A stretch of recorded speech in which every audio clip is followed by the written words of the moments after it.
So this time, we're going to evaluate algebraic expression by substituting the value of the variable to the given polynomial. So let's have the first example. Let's say the given is 6x squared plus 3. What would be the value of this polynomial if, let's say, the value of our x is equivalent to 3?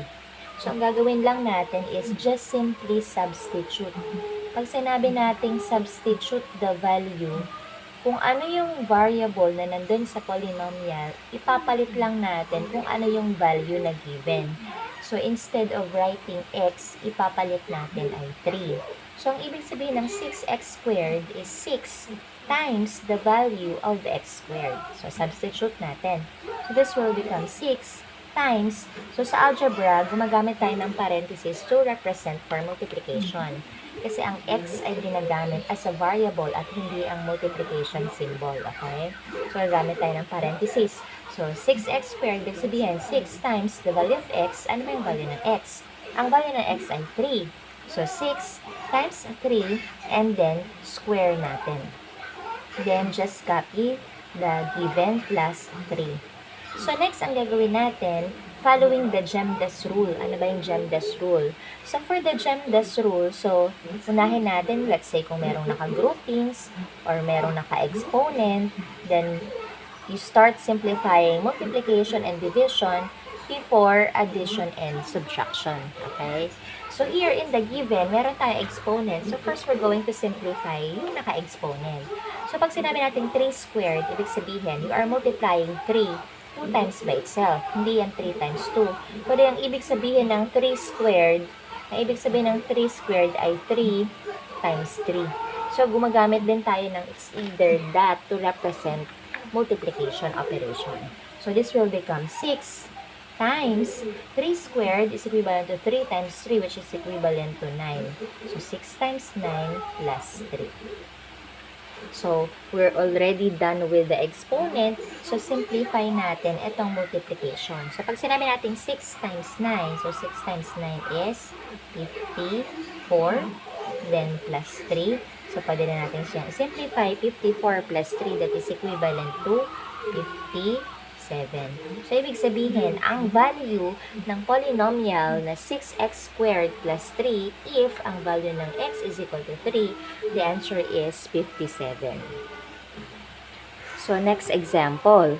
So, how about if the given is 2x cubed minus 3x minus 4? What is the value of this polynomial if the value of your x is equal to negative 2. Okay? Ano kaya ang value niya kung ang x natin is equivalent to negative 2? So, again, we're going to substitute. Okay? So, substitute tayo. So, lahat ng x, so, palitan natin siya ng value which is negative 2. So, pag sinabi natin 2x raised to the third power or you read this as 2x cubed, so, you are multiplying 2 by the value of x. Ang value ng x ay negative 2.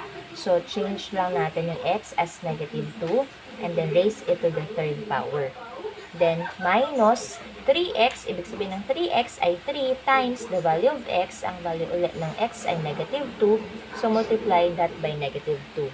Then, minus 4. Then, simplify natin again following the Gemdas rule. So, unahin natin yung naka-exponent. So, that is 2 multiplied by, so this is negative 2 raised to the third power. So, ang ibig sabihin ng negative 2 raised to the third power is, you are multiplying negative 2 3 times by itself. So, it's negative 2 times negative 2 times negative 2. So, if you're going to multiply this, negative times negative is positive. So, 2 times 2 is 4. Then, positive 4 times negative 2 is negative 8. So, negative 2 raised to the third power is equivalent to negative 8. Then, minus 3 times negative 2 minus 4.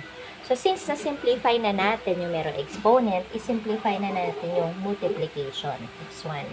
So, 2 times negative 8. So, i-recall natin yung integers. Sabi natin ang integers is the foundation in algebra. So, dapat master natin yung integers para makasimplify tayo ng mga expressions sa algebra. So, 2 times negative 8, pag unlike sign, that is negative.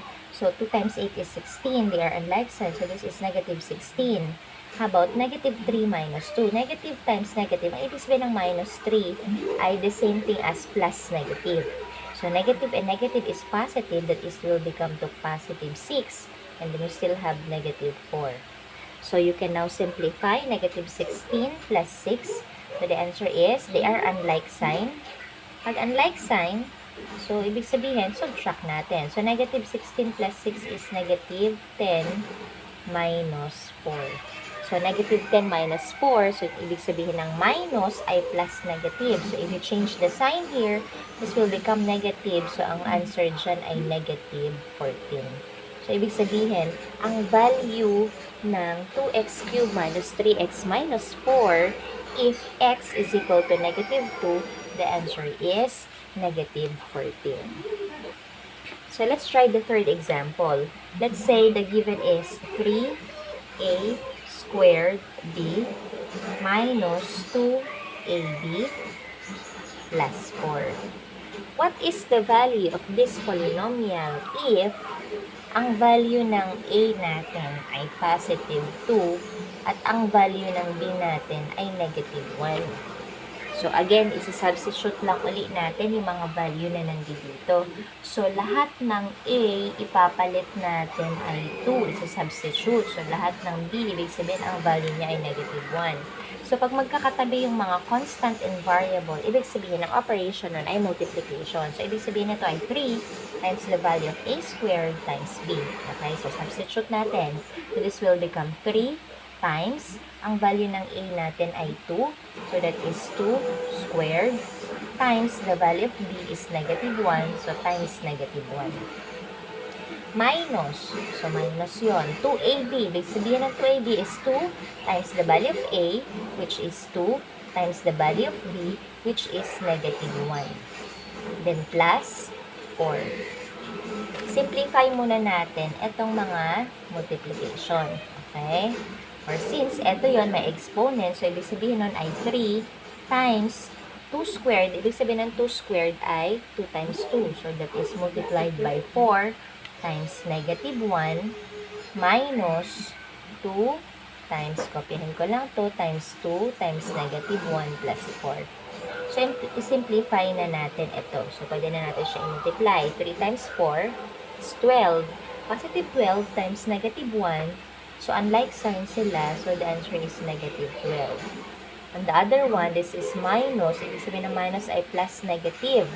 So, negative times positive. Negative 4 times negative 1. Negative times negative is positive. So, that is positive 4. So, you should remember the rule in multiplication. So, sa multiplication, pag same sign, positive. Pag different sign, negative.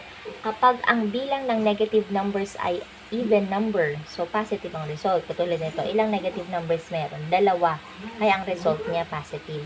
Dito, ilang negative number ang meron? 1. Add number ang 1. So, ibig sabihin, negative ang result. So, yun lang ang technique doon. Okay? So, 12, negative 12 plus 4, magkaiba sila ng sign. So, negative 12 plus 4. Or ito na lang. Since pwede rin naman natin i-simplify muna ito since pareho silang positive. 4 plus 4 is 8. So, this is 8. So, parehas din yan sa negative 12 plus 8. Since magkaiba na sila ng sign, different sign, ang gagawin natin pag different sign, you're going to subtract. So, negative 12 plus 4 is 8. So, remember the integer song. If the signs are positive, add them up. So, if the signs are different, you must subtract. So, magkaiba yung sign nila. So, you must subtract. So, ang answer dyan ay 4. Sino mas greater ang absolute value? So, si negative. Kaya ang sagot doon ay negative 4.